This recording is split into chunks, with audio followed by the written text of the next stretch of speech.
It worked. Well, good morning, everybody. Good morning. Great to see you all here again, or more of the same. Today we'll review and discuss the lives and careers of two very interesting men, neither of which ever became president, but came close. The first person that we want to discuss is John C. Breckinridge. Now, don't be surprised if these two individuals are somewhat unknown. General history has not been kind to either one of these men. They are not as well known as some of the other vice presidents. But let's begin by saying that Mr. Breckinridge came from a political family. His grandfather had been Thomas Jefferson's Attorney General in the early 1800s. And Mr. Breckinridge became the youngest man ever to be vice president. He was hardly 36 when he was elected vice president. He was born in Kentucky. He was educated at Princeton, and he was only in his mid-20s when he was elected to Congress for the first time. Mr. Breckinridge was the kind of politician in the mid-1800s that was both for the Union because of the strength it provided, and was also for slavery because he recognized that that was the foundation of the economy of the southern states. So this point of view was rather popular at that time. It was not unique to these politicians. To us in our day and age, this position is somewhat contradictory. How can you be for one and not for the other? Well, there are different ways of looking at it, but generally speaking, one can say that Mr. Breckinridge supported both the Union and states' rights within that Union. He himself owned some domestic slaves, but he was not a plantation owner. So the slaves were primarily domestic slaves. And they were really not many. You can see from these photographs that he was very much an up-and-coming candidate. He was very tall, he was handsome, he was wealthy, he was well-educated, he was articulate, he was eloquent, and in Congress, he was in favor of initially popular sovereignty.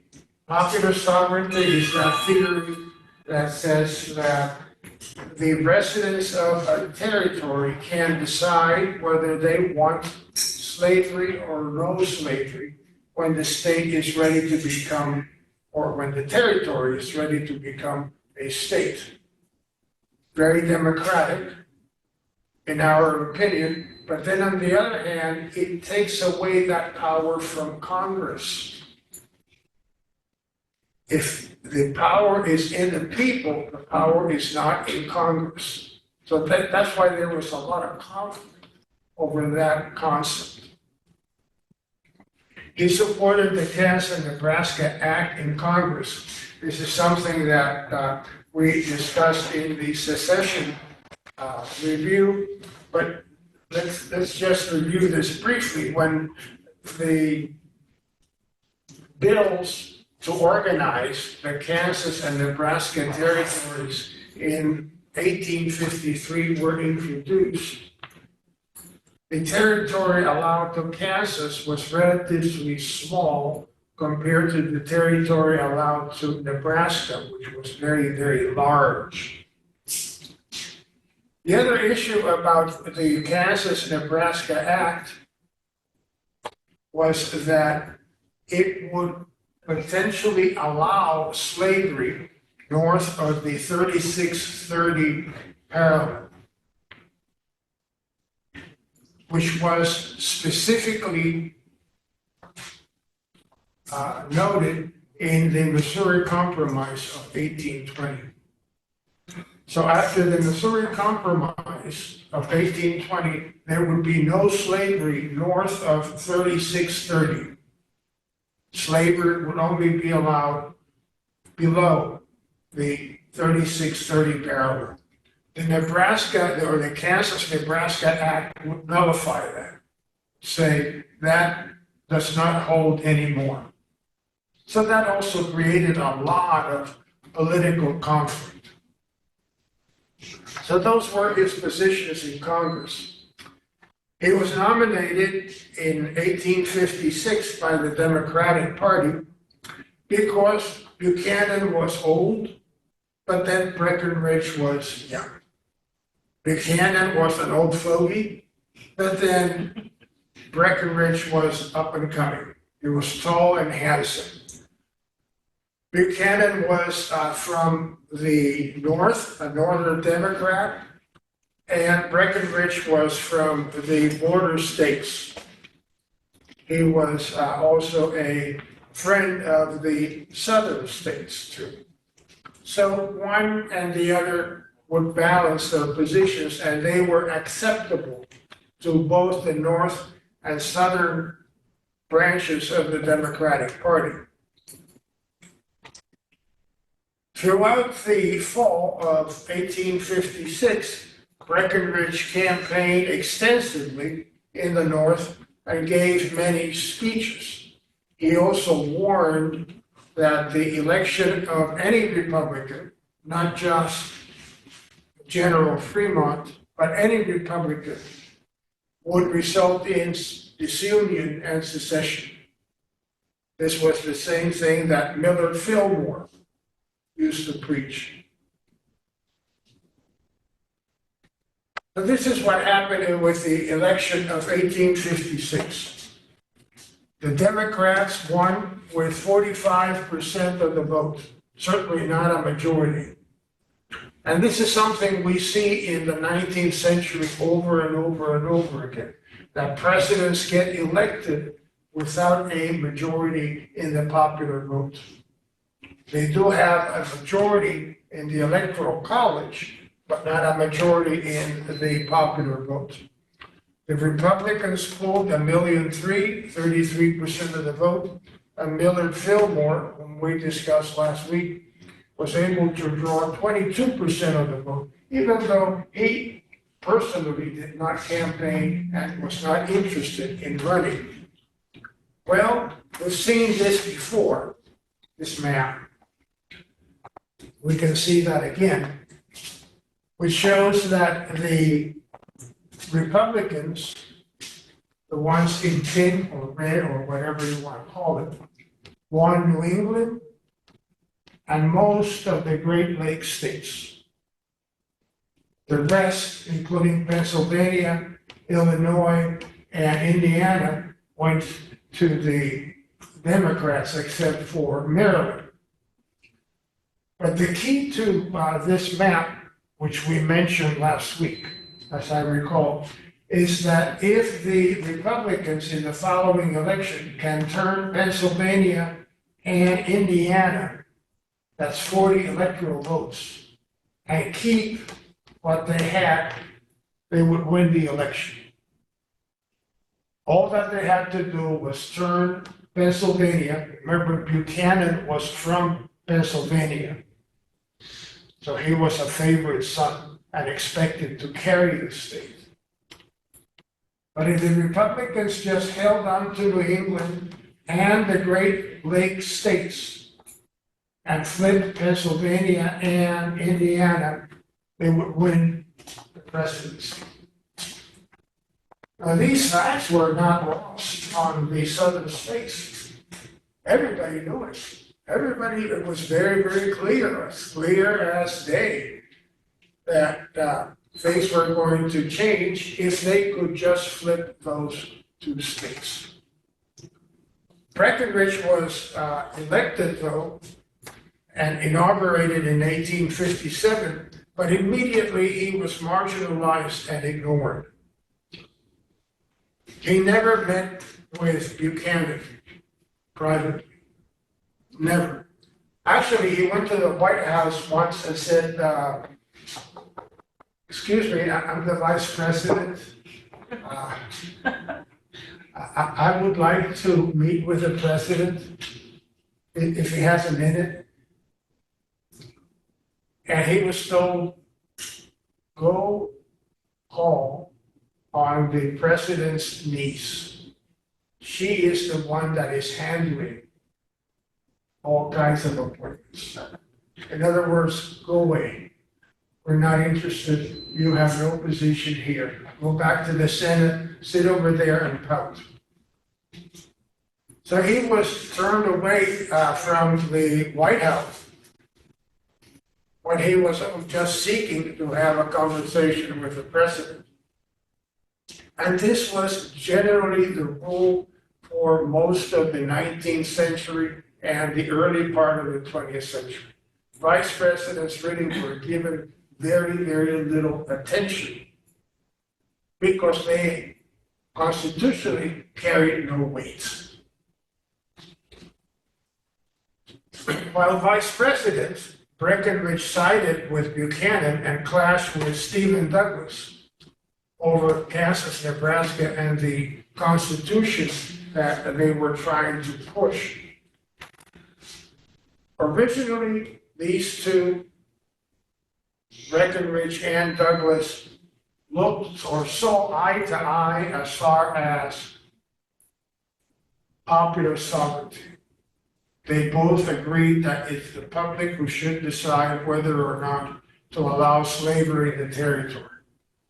However, over the Kansas-Nebraska Act, they almost came to blows. They were much against each other's position and made it very, very public. So while he was vice president, the election of 1860 came about. Once again, this is a subject that was covered in the other class or course that we have not had an opportunity to show yet. But let me just point out a few things. Number one, the Democratic National Convention in 1860 was held in Charleston, South Carolina. Bad move. Very, very bad move. Let me ask this. Why is Las Vegas nowadays the most popular place in the United States to have a convention? Yes, it's fun. They have fun. Yeah, there things, entertainment. What else? They have plenty of hotel rooms. I'm so sorry. Oh, gambling, and they have plenty of hotel rooms. Exactly, hotel rooms. Very, very important. Hotel rooms, gambling, restaurants, entertainment, communications. Charleston did not have hardly any of those at that time. There were hardly any hotel rooms in Charleston. People were renting out their basements to the delegates and putting cots. It was hot, hot, hot in April when this happened. So it was stifling hot and humid.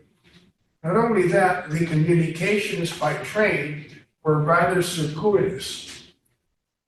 From many places along the East Coast, people had to go elsewhere in South Carolina before coming to Charleston. So it was a long, long, arduous trip. People would get there and they were miserable, they were tired, they were hot, they were hungry, they were thirsty, and there were no hotels, there was no air conditioning for anybody at that time. It was a bad choice. So when the delegates assembled, of course, they began to argue. the Northern Democrats and the Southern Democrats, and pulling their way each faction. To make a long story short, about a fourth of the delegates, 25%, bolted out of the convention when their platform was not accepted. That was something that they had done 12 years before in Alabama. When the platform was not accepted, they had immediately left the convention. So they did that. The end result was that after 50-some votes, the Democrats that were left could not choose a candidate for president. Not only that, they could not accept a platform either. Describe a platform. So sorry, say again, please. What is a platform? A platform is the statement of what a party proposes. Every party has a Policies. a statement of policy.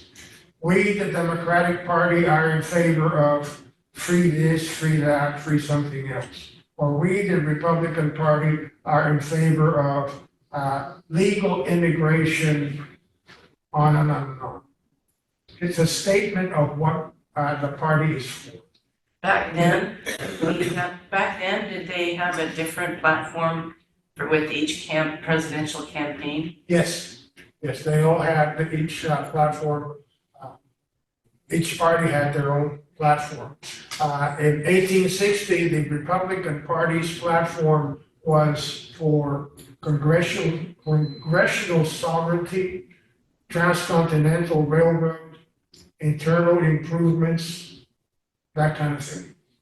Did I answer your question? Yes. Good, thank you. Thank you for bringing that up. So the Democratic Party in Charleston was in total disarray. The Northern Democrats against the Southern Democrats. They were fighting each other and could not agree on the Lord's Prayer, so to speak. So they adjourned. They left Charleston. They said, we cannot do this. Let's go someplace else where the facilities, the environment is more proper. So a group of them went first to Richmond, and another group went to Baltimore.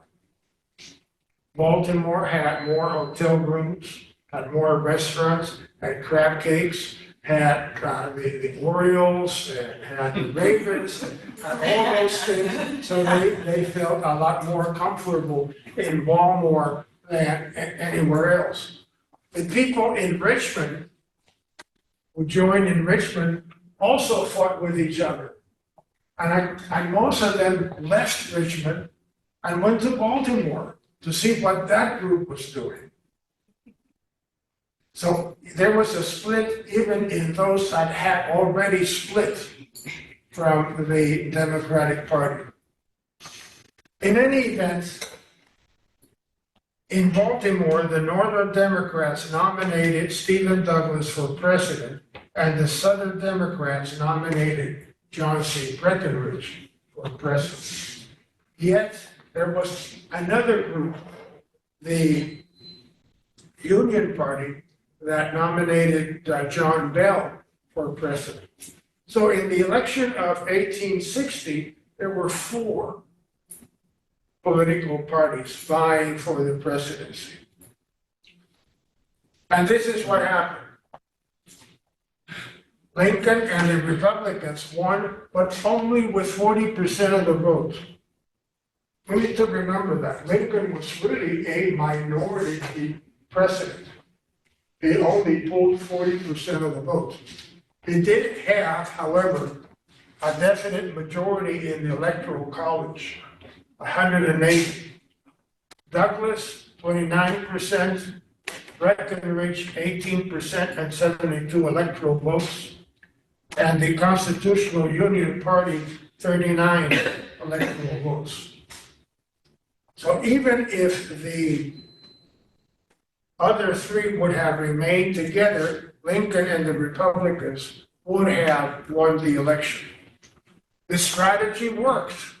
Do you know if all of the states had all four of those parties on the ballot? Now, not all states had all the parties in the ballot. For example, the Republicans did not have any candidates in the South, not at all. And in the North, it was Lincoln versus Douglas. In the South, it was Bell versus Breckinridge. It was as if there were two totally different elections. There were odd times. So it's a little bit like the problem we face today with a third party. Absolutely, no question about it. Thanks, Lynn. What was Bell's stand? What was his platform? Was he Very simple, totally the one- Constitution as it is, period. Everything else will work it out. In other words, kick the can down the road. We'll cross that bridge when we get to it.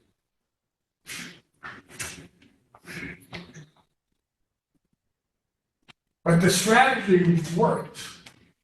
The Republicans won Pennsylvania, Ohio, Indiana. You can see all the Great Lakes states plus New England was enough to give them the presidency, even if they pulled only 40% of the vote.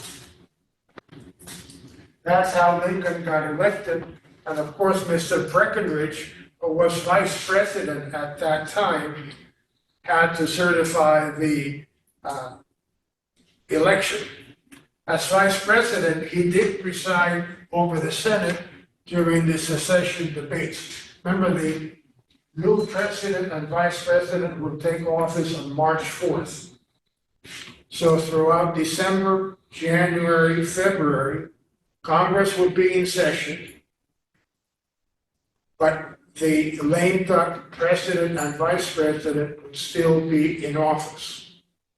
So Breckinridge was still vice president during the secession crisis. His state, Kentucky, appointed him to the Senate, effective once his term expired as vice president. He was for the Union, although he was also a proponent of states' rights. He did not think that the federal government had the power to coerce states to remain in the Union. And this was a very, very common concept at that time. This is exactly what Buchanan believed. This is exactly what Millard Fillmore believed.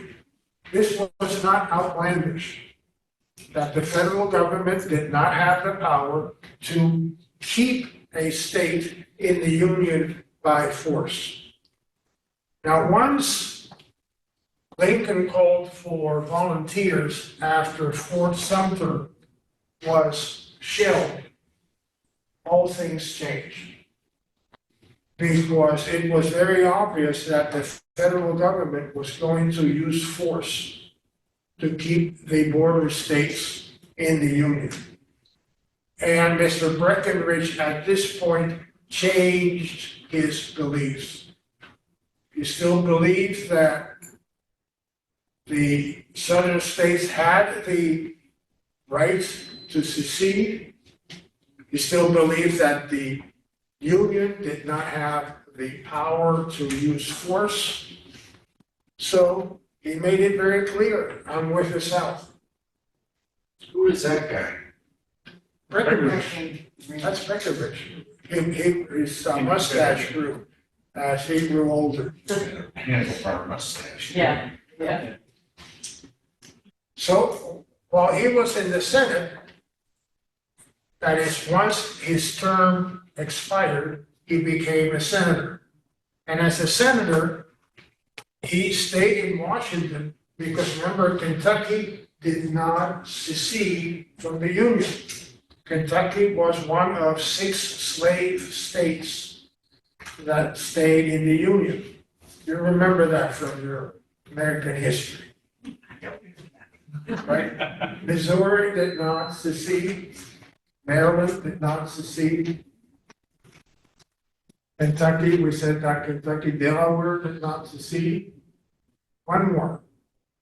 But West Virginia seceded West from Virginia, yes, indeed, West Virginia. West Virginia was not a state when secession began, but eventually became a state. There were slaves in West Virginia when it became a state. Not many slaves, but did. That's a tricky question. Well done. So Breckinridge was in the Senate, legitimately in the Senate, because his state had not seceded.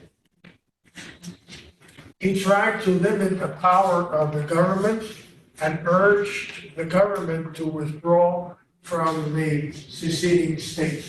In other words, he urged Lincoln to give in, allow the southern states to secede, allow them to withdraw.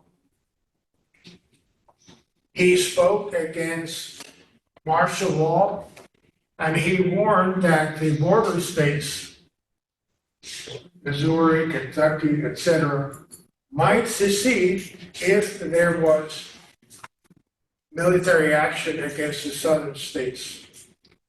He wanted peace and not war. For that position, he was accused of treason in the United States Senate, and he was eventually expelled from the Senate because of treason. Kentucky remained in the Union throughout the war. That is another story, somewhat convoluted but interesting. So Breckinridge fled first to Virginia and then joined the Confederate Army. He was expelled from the Senate, and he turned out to be quite a soldier. He fought in numerous battles, including Chattanooga and the raid on Washington that was stopped at Silver Springs. He was wounded, but he was not incapacitated. He showed a lot of courage as a soldier, even for the southern states. In 1865, he was appointed Confederate Secretary of War, and he moved to Richmond. He had the vision when he was in Richmond and the war was lost to save a lot of documents of the Confederacy. And a lot of those documents still exist because of his intervention. Otherwise, they would have been lost to history. As the war ended, he first escaped to Florida, then to Cuba, then to England, then to Canada. In Canada, he reunited with his family, and eventually he returned to the US of A after the amnesty of 1868, of Christmas 1868. Mr. Breckinridge in the South, considered a hero? Yes? What was the photograph? What city? This photograph? Yeah.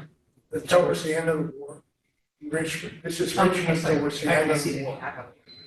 That's Richmond towards the end of the war. So he is considered a hero in many of the southern states. And he is largely ignored in the northern states, even though he was a very interesting man and led a very interesting career. One thing for sure is that if he had been elected in 1860, history would have been very different. Probably the Civil War would not have occurred, at least then. Maybe something else would have happened. History would have been very, very, very different. Yes, yes. With Sumter, if they wouldn't have attacked Fort Sumter, would there have been a war? Possibly, because there were other forts. There were 5 other forts that were in competition. But Fort Sumter was the one that was most obvious. That was the biggest thorn in their side. So they would have attacked someplace else. There would have been a conflict someplace. If it's not there at that time, it would have been elsewhere some other time. That's what most historians believe, that once there was secession, once there was disunion, conflict was inevitable. So that's the story of John C. Breckinridge. Whether you believe that he was a hero or whether you believe that he was a villain, he was a very interesting man that led a very active life. We can move on to the second individual we want to talk about today. And that is Hannibal Hamlin.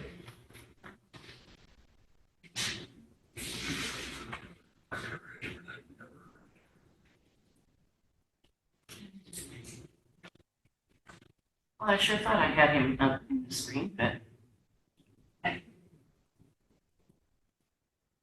Okay.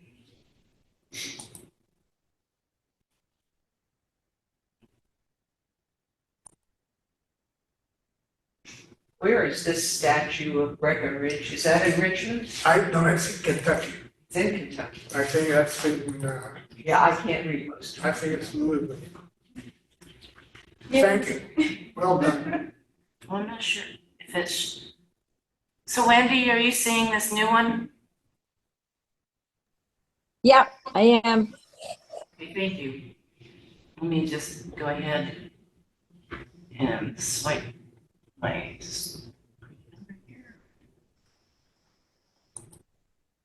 Didn't Justin do a good job training me? Yep, great, thank you very much. Hannibal Hamlin was vice president under Lincoln. That's the individual that we're going to talk about today.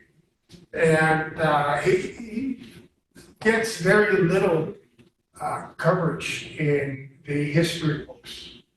But nevertheless, his story is quite interesting because very much like Breckinridge, he was a man who came very close to being president.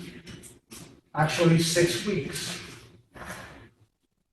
And if he had been president, history would have been so very different.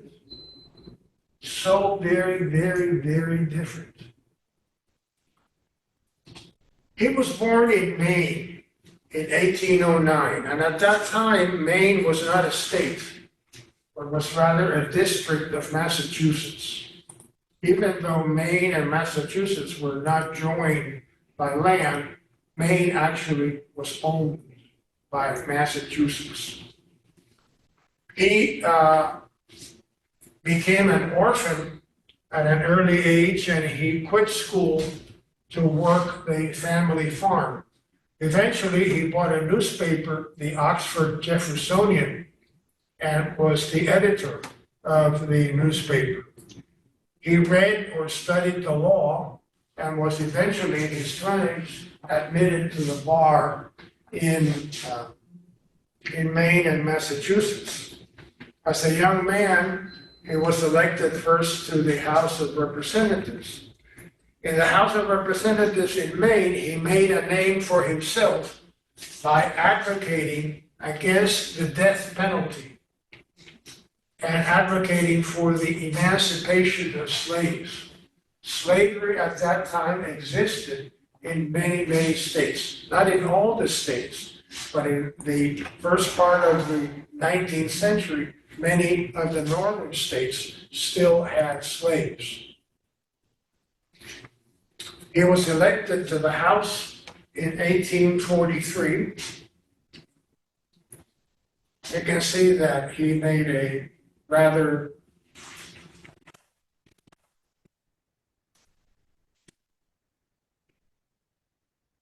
Wait, betcha. You probably need me to, there. Now you can move it, right? There. There we are, good. He made a rather steady advance in his political position. In Congress, he was in favor of the annexation of Texas. He was in favor of manifest destiny. He supported the Wilmot Proviso, about which we talked last week, that would have ruled out slavery in all the territories acquired from Mexico. One of the key things to remember was that he was a Democrat at that time. He was not a Whig, he was not a Republican, he was a Democrat.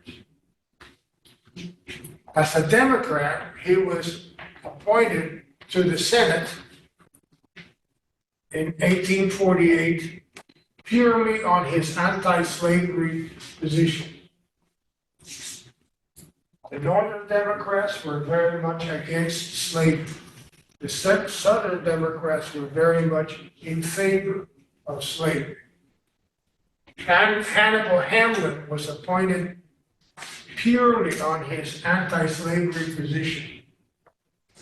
Once again, senators were not elected until 1913. Before that, they were appointed by the state legislatures. We have to remember that. That was the original way the Constitution was written. He always believed that slavery was wrong, and just like Lincoln, just leave it alone, don't allow it to spread, and slavery will eventually disappear. One of the reasons why slavery would eventually disappear was international pressure. The big European countries like France, England, Italy, also Russia, were doing away with slavery. And they would breathe down their necks until they got rid of slavery too. That's one thing that is seldom said in the history books, how much international pressure was put on the United States to get rid of slavery. Hamlin, therefore, had misgivings about the Compromise of 1850, particularly the Fugitive Slave Law. We discussed that last week, how onerous that law was and how many people had major misgivings about the Compromise of 1850. He was against the Kansas-Nebraska Act because it would wipe out the 3630 border between slave and non-slave states. He was in favor of congressional sovereignty, that is, Congress has the power to dictate a territory where it would have slavery or not popular sovereignty in the territories. So his opinions were largely those of a Northern Democrat and were rather liberal, all things considered. He voted against the admission of Kansas as a slave state, and he abandoned the Democratic Party over the issue of slavery. So he was not a rabid abolitionist. He was not like Frederick Douglass. He was much more moderate. He says, yeah, slavery will go away. We just have to give it some more time. We cannot force the issue. We cannot get into a fight with each other. But slavery will eventually be abolished. He eventually joined the Republican Party and was elected governor of Maine. And within 5 days, he was appointed to the Senate.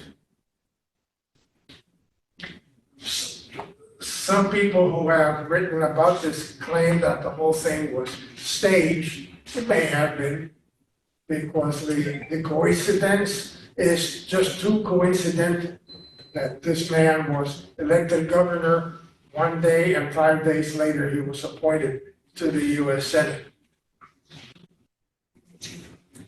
Then in 1860, he was nominated for the vice presidency with Abraham Lincoln. Why? What made him an attractive candidate for vice president? Number one, he was from a northeastern state. Lincoln was not from the Midwest. Lincoln was from the western states. At that time, Illinois was a western state. Hamlin was a supporter of William Seward that we discussed last week. He was the very much anti-slavery candidate and former governor of New York. Hamlin had been a Democrat. He was not a furious abolitionist, but he was more progressive than Lincoln. He was chosen by the convention, not by the candidate. So all in all, a number of politicians got together and said, let's find somebody that fulfills these things. Somebody that is from the Northeast, that is good on slavery, but not too harsh. Somebody that will balance the ticket with Lincoln. And that's how Hamlin got elected. We saw this not long ago, the election of 1860, how the Republicans took all of the northeastern states and the Great Lakes states. They got inaugurated in 1861 on March 4th. Hamlin presided over the Senate during the secession crisis and the beginning of the Civil War. As predicted, he was frustrated by the limitations of the office of vice president, because other than presiding over the Senate, he had very little, if anything, to do. He could not exercise any patronage. He could not get jobs for his best friends or for his supporters. He could not even get a job for General Fremont, who had run for president 4 years before. He tried very hard even to get him an appointment in the army. He couldn't do that. Because being vice president, he had absolutely no power or influence. Personally, he believed that Lincoln was kind of hesitant to do things, that he was somewhat timid and indecisive regarding a number of things that could have been done, like recruiting free former slaves into the armed services, like forming a battalion of former slaves, like enlisting volunteers. So these things were items that Hamlin disagreed with Lincoln, but he never made them public. Made them, expressed them privately, with respect, sometimes to the president, but otherwise he kept his counsel.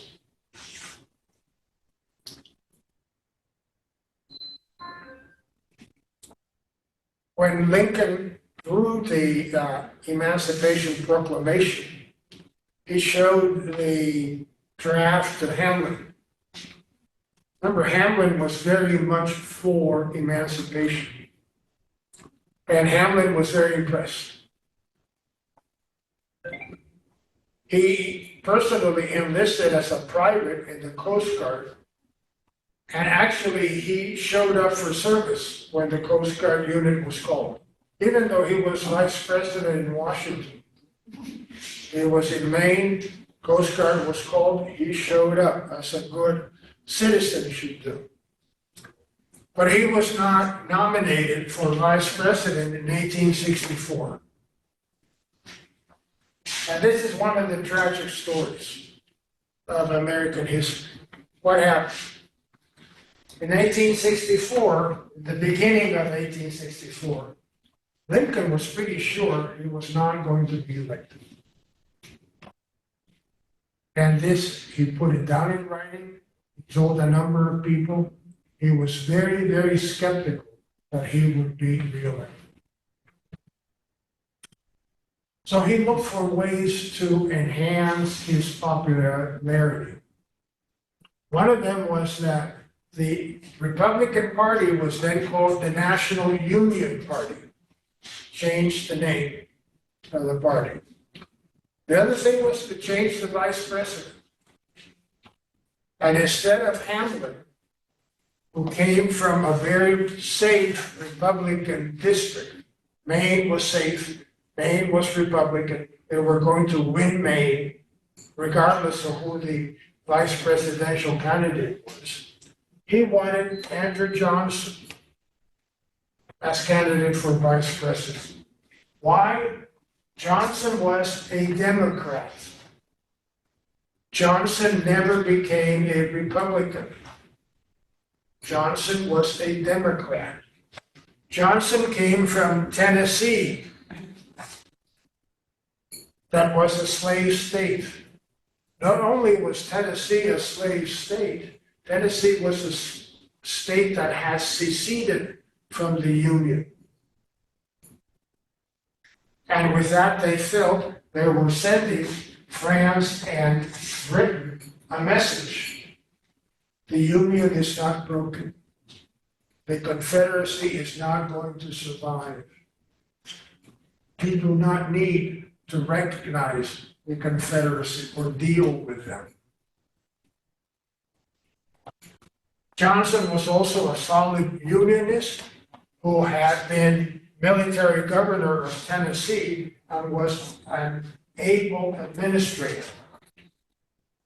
Those were the reasons why Hannibal Hamlin got dumped and Andrew Johnson was nominated for vice president. That's one of the earliest instances when a president got to choose his vice president. But Lincoln never told Hamlin. Actually, nobody told Hamlin until about 25 years afterwards, when he was a very old man, and he was crushed because he thought that Lincoln never had any influence in that decision.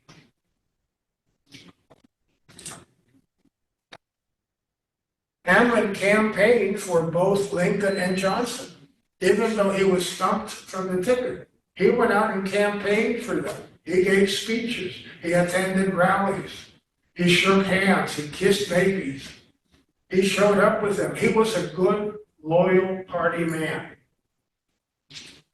He attended the inauguration, the swearing in of Andrew Johnson, which is a story in itself, as we'll see next week. And he went back to Vermont, to Maine, only to return to Washington after the assassination. So he missed becoming president by 6 weeks. Because it was 6 weeks into his second term that Lincoln was shot. So it was close. He disagreed with the new president, President Johnson, on Reconstruction, particularly in the relations with Congress. Let's suffice it to say, at this time, and we will get into this next week a lot more, that Johnson, who was a Democrat, and the Congress, particularly the Senate, that was controlled by the radical Republicans, they did not get along. There was mutual hostility from the very beginning. They could not work together. Neither side would give in. The president wanted executive reconstruction of the southern states. The senators wanted congressional reconstruction of the southern states. So they were in conflict from day one. What's the difference between the two, executive versus congressional? Ooh, imagine Do you remember recently how many executive orders the president has given? That is executive management. Things that otherwise have to go through Congress, that is congressional management. Checks and balances, conflict between one or the other. Big conference. The Democrats wanted the union to be reestablished promptly, wanted Reconstruction to go along rapidly, bring the states back into the union, give them their own government right away. The radical Republicans in Congress wanted a punishing Reconstruction, wanted to punish the southern states for initiating the war. They wanted to take away the land of the southern states, split it up and give it to soldiers or give the land to free blacks.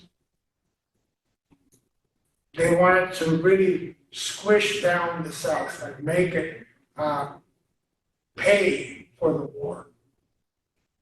Two very, very different approaches to Reconstruction.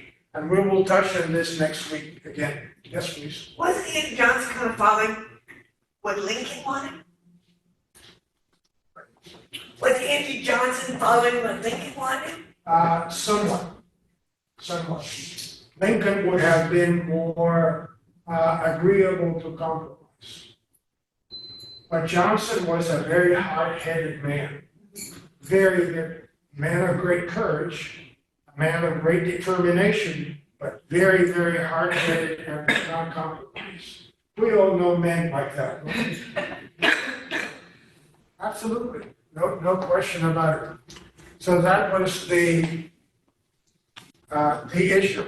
Hamlin, if he had been the executive, would have been more conciliatory, would have given in here and there, would have horse traded a lot more with Congress, and would not have insisted on executive Reconstruction only.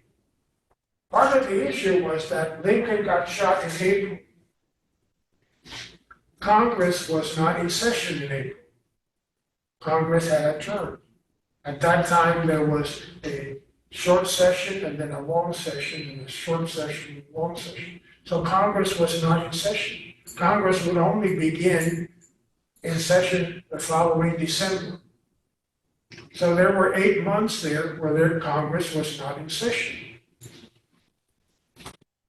Andrew Johnson had basically reconstructed the state of Tennessee. And he said, let's start again reconstructing the United States. And North Carolina right away got a provisional government and a provisional constitution. They approved the 13th Amendment and things moved on. Congress, of course, felt left out. If we had been members of Congress, we would have felt left out too. Politics.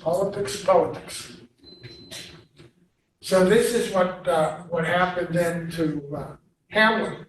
Hamlin, after he went back to Maine, he was appointed to the Senate for 2 terms after being vice president. And then he was ambassador to Spain for 2 years and then died in 1891. Throughout my research on his life, I could not find anything that was generally derogatory. Apparently, this was a very fine man that was a public servant, that did his duty, that was agreeable, likable, humble, and was able to give and take as a politician. If he had become president after Lincoln was assassinated, things would have been very different. I don't think he would have been impeached. The government would not have been paralyzed by was. Reconstruction would have proceeded in a different way. Part of the issue, like I said before, was that Andrew Johnson, was a Democrat. He never became a Republican. He was a slaveholder himself. He was a politician from a slave state too. True. He was in favor of doing away with slavery during the war. But afterwards, he was more interested in getting the Union formed again in Reconstruction. And this we will discuss at great length, or at greater length next week. All right, that is all the slides we have, so we have plenty of time for discussion. Why did Buchanan run for office again? No, before that. His home, I believe, is in Lancaster, Pennsylvania. Buchanan, Western Pennsylvania, yes. And it's very interesting. It was open to the public. It's a very interesting place to go see. But it seems like he didn't, why didn't he run for president again, you know? Why didn't Buchanan run for president a second time? Yeah. He had already pledged that he would be a one-term president. He had pledged it again. He was up in years and he was not well.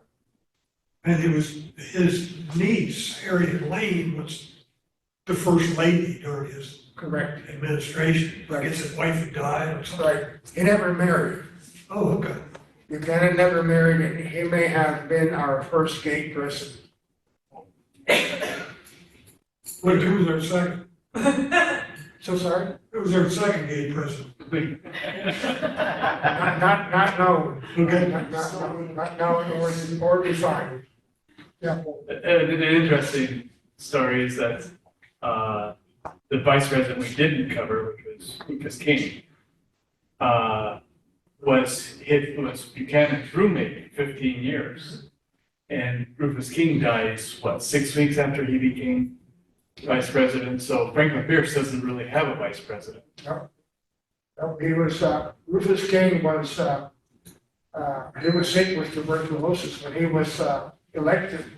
People knew he was sick, he was actually dying.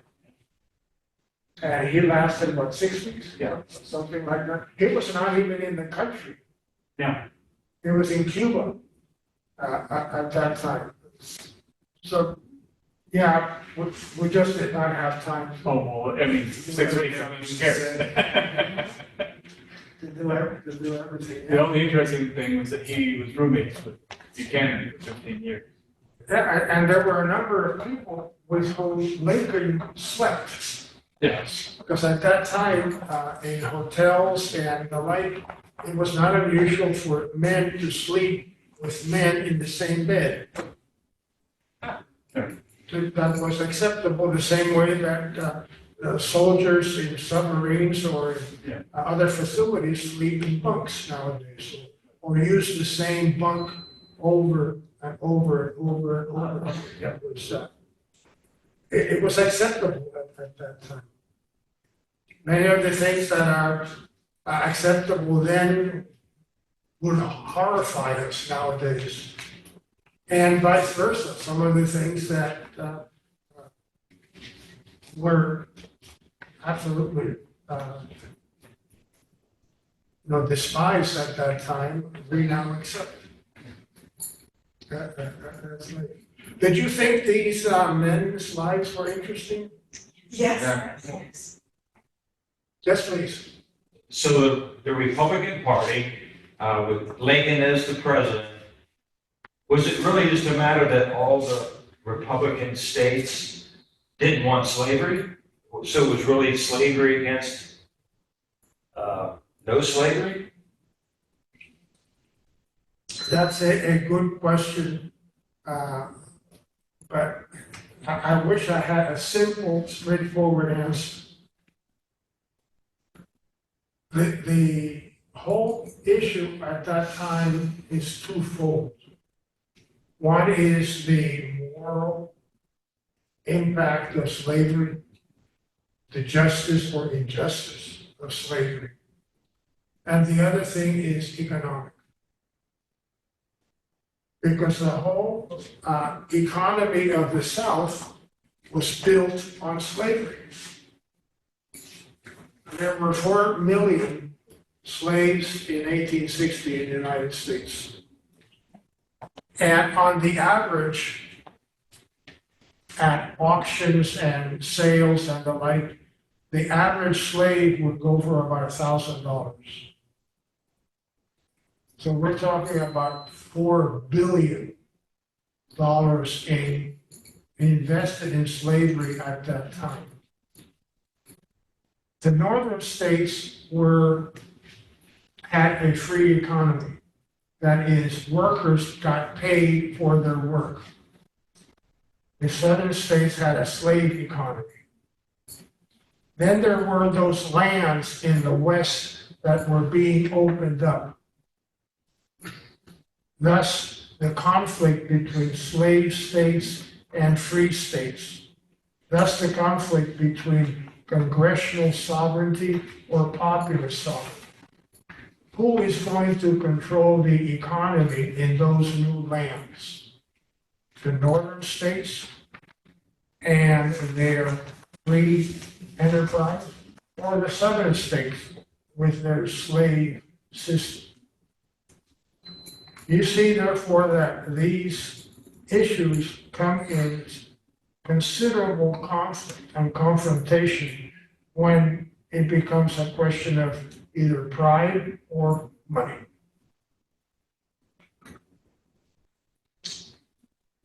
I wish there was a simple answer to your concern, but there isn't. And people continue to argue about the Civil War even to this day.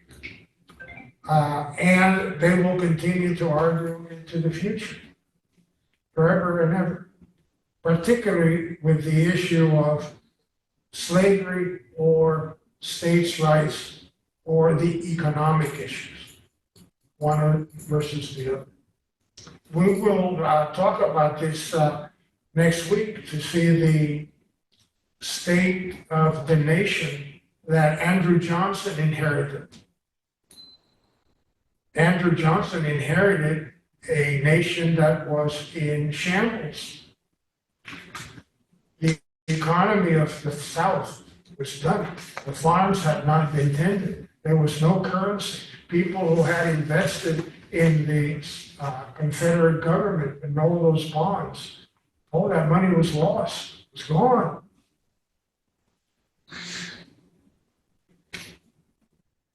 It was not a pretty time. And Johnson had to become president literally overnight. And the other thing that flows into this issue was that Johnson was a Democrat from the South, a slaveholder himself.